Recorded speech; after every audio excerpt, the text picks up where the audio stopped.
তো এখানে একই নিয়ম ফলো করে প্রায় রাউন্ডটা কমপ্লিট করে নিয়েছি। দেখুন দেখতে কিন্তু এরকম হয়েছে, আর এটা কিন্তু টানলে অনেকটা লম্বা হবে, স্টিচ হয়েছে।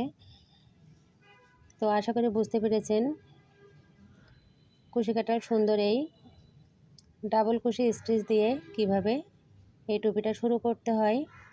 তো শুরুর ভিডিওটা অনেক আপুরাই চেয়েছিল, এর আগেও দিয়েছি। তো আপনাদের রিকোয়েস্টের ভিত্তিতে আমি আবারও শেয়ার করলাম। আপনারা একটু নিচের দিকে যাবেন, শর্ট ভিডিও দেখে হুট করে কমেন্ট না করে একটু ভিডিওটা খুঁজবেন, তাহলে কিন্তু পেয়ে যাবেন।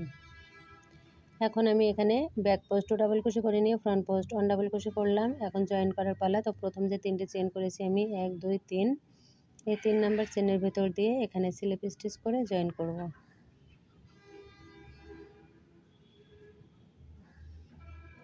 দেখুন এখানে জয়েন করে নিলাম, জয়েন করে একটা চেন করব, একটা চেন করে এখানে সুতোটা হোয়াইট কালারের সুতোটা জয়েন করতে হবে। তো এখানে আমি একটা চেন করে নিয়ে অল্প একটু সুতো রেখে কেটে দিলাম।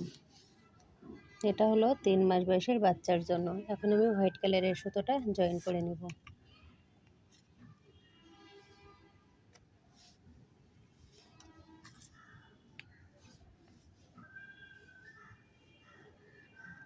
তো যেখান থেকে কাজটা শেষ করেছি এই ঘরের ভেতরে কুশি কাটার হুকটাকে দিয়ে সুতোটা দেখুন আমি যেভাবে জয়েন করছি আপনারা করে নেবেন। এখানে এভাবে করে চেন করব এবং চেনের সঙ্গে এই সুতোটা দিয়ে দেব, তাহলে কিন্তু ফিনিশিংটা সুন্দর হয়। পরবর্তীতে এই সুতোটা ভেতর দিয়ে দিতে হবে 3টে চেন সমান একটা ডাবল কুশি। পরবর্তী যে ঘরটা সেই ঘরেও একটা ডাবল কুশি করব এবং এখানে সুতোটা ভেতর দিয়ে নেব। নেক্সট লুপে এখানে একটা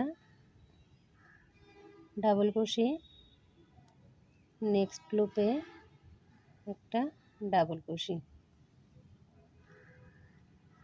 নেক্সট লুপে একটা ডাবল কুশি। এভাবে করে প্রতিটি চেনের লুপে লুপে একটা একটা করে ডাবল কুশি করে নিতে হবে।